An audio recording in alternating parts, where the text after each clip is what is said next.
Hi everyone, welcome back with me again in this channel.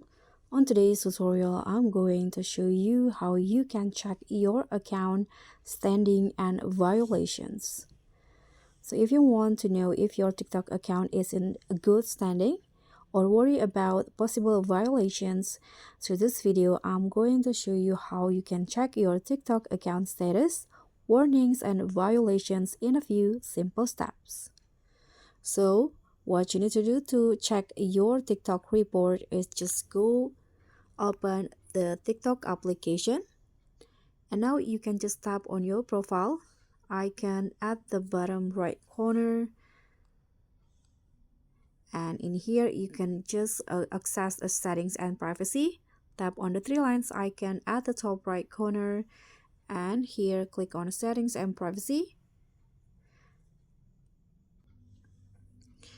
And then you can just find the account status menu. So you can review your standing in here. If you see green, it means that your account is in good standing and no violations. If you see yellow, there's warnings or minor violations on your TikTok account. But then if you see red, then your account at risk of suspension or ban. So if you want to check the TikTok violations and community guideline strikes, you can also just go to the settings and privacy. Here you can just tap on report a problem or community guidelines. So you can just scroll down.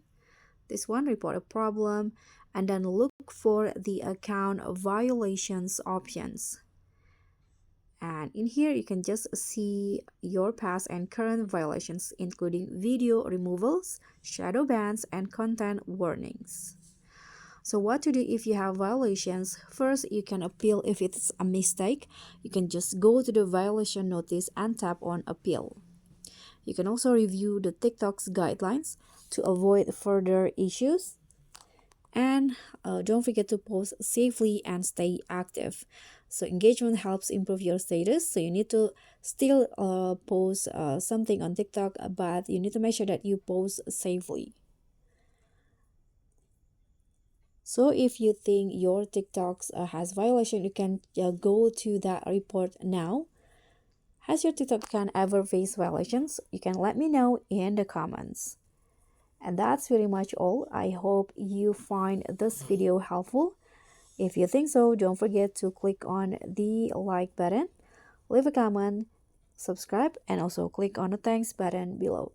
I'll catch you all on the next tutorials. Bye!